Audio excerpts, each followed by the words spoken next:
Olá pessoal, tudo bem? Hoje a gente vai falar sobre a CEMIG, então a gente vai utilizar também do relatório dela, gerencial do último ano, para tentar entender o que está acontecendo com a ação. Trata-se, portanto, aqui de um fato relacionado ao histórico dela, então a gente precisa monitorar isso para poder saber se esse ativo precisa de atenção redobrada ou não. Lembrando que isso aqui não é uma recomendação de venda, de compra ou de manutenção de ativo, o discernimento disso tudo cabe a vocês, mas a gente vai aqui para poder desmiuçar um pouco sobre a CEMIG, tá bom? Então vamos lá pessoal, aqui a CEMIG ela está cotada atualmente em R$ 10,68, certo? A gente tem aqui uma variação de 9,58 ao mês, um PL de 6,32 e um P sobre VP 0,6. Então a gente tem aqui um dividend yield de 11,88. Lembrando, pessoal, a gente está falando aqui do CEMIG 4, que é preferencial. Só que qual que é o problema aqui? Olha só esse relatório, esse gráfico aqui. E em abril deste ano ela estava em 13,32. Então, veja bem, ela teve uma queda aqui entre o mês de abril até o mês 6, ou seja, dia 20, que é o dia de hoje, ela está cotada no valor de R$ 10,68. Então, a gente consegue ter uma rentabilidade aqui real de pouco menos de 4% ao ano. A gente sabe que em 2 anos teríamos uma rentabilidade melhor. Tivemos uma rentabilidade em 10 anos quase 400%.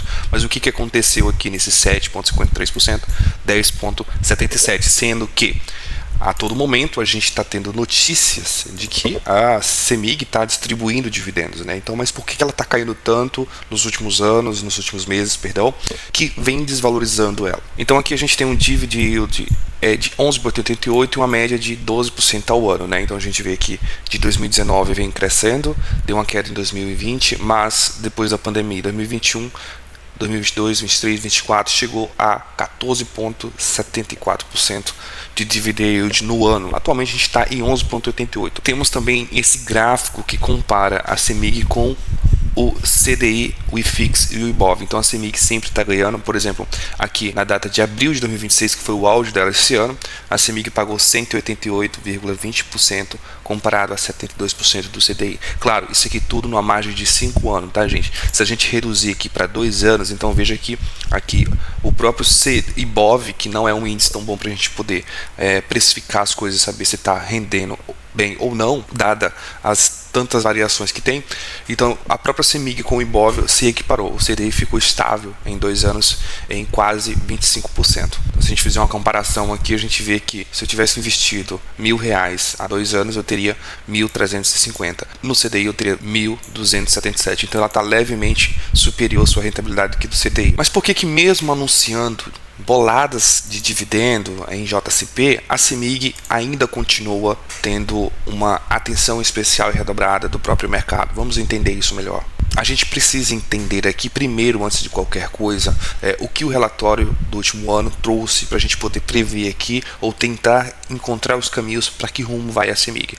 O lucro dela caiu, segundo o último relatório de 2025, 31%. O que isso realmente significa? Sabendo que o dividendo dela está em 11%, a dívida líquida dela está aqui em 2,3 vezes do valor dela. A própria CEMIG deixou no relatório que o teto seria 2,5 e aqui está 2,3, ou seja, uma dívida um pouco alta, cresceu bastante. E a gente tem aqui um payout do lucro de 71%, basicamente. A CEMIG, pessoal, antes de qualquer coisa, atua na geração e transmissão de energia. As ações são negociadas na B3 preferenciais e ordinários. Tem um controlador principal, que é o Estado do Minas Gerais, ou seja, mais de 50% das ações são ordinárias do Estado. A receita majoritariamente é indexada ao PCA, que isso é muito bom, com tarifas reguladas, setor bem considerado, perene e defensivo, e também o rating local aqui está elevado para AAA, então é uma excelente empresa aqui avaliada. Mas aqui é que entram os sinais de alertas do próprio relatório, que faz com que o investidor tenha um pouco mais de cautela. O relatório de 2025 trouxe um lucro aqui de 4,9 bi, um lucro muito bom. Todavia, comparado ao ano anterior, que foi 2024, foi uma queda de 31%. A dívida líquida aqui era 1,3 em 2024 e passou a 2,3, ou seja, dobrou a dívida líquida. E o payout aqui que antes era 52,4%, agora está em 71,7%. Então a gente precisa entender alguns conceitos aqui. O que é a dívida líquida, né?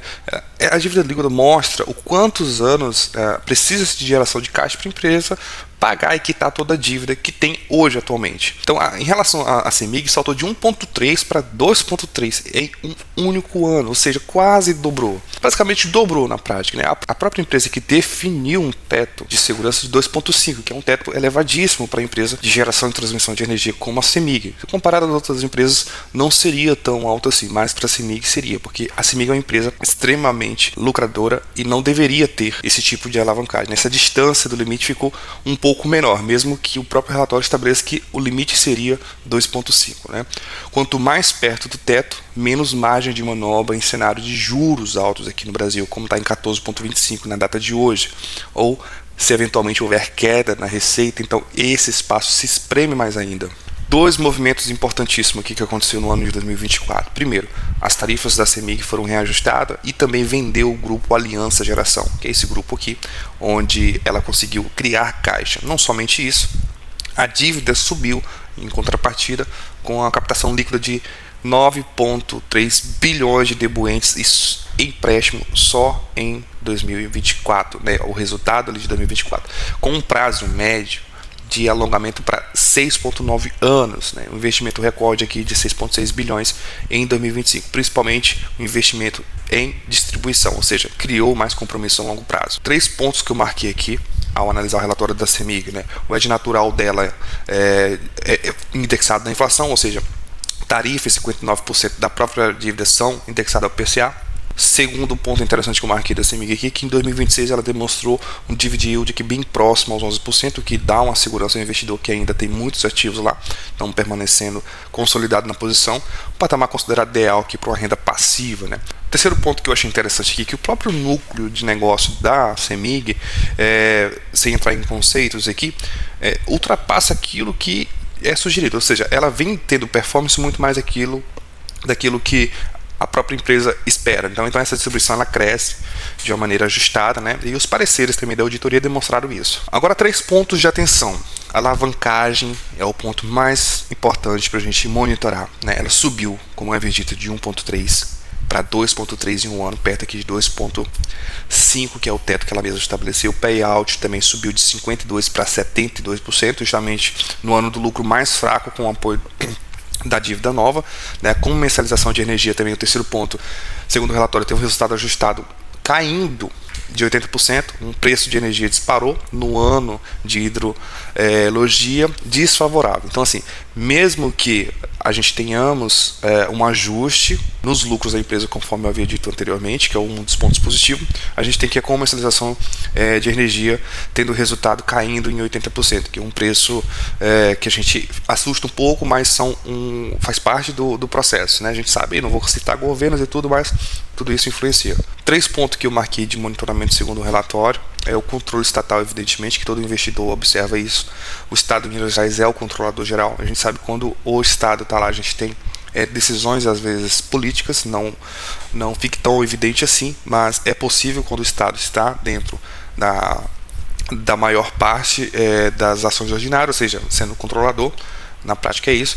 E a ação mesmo da CEMIG, ela só está ligada na B3 no nível 1, o que também sugere para nós investidores tomar um pouco mais de atenção nesses ativos que são controlados pelo Estado, pela União, enfim, pelo município, né?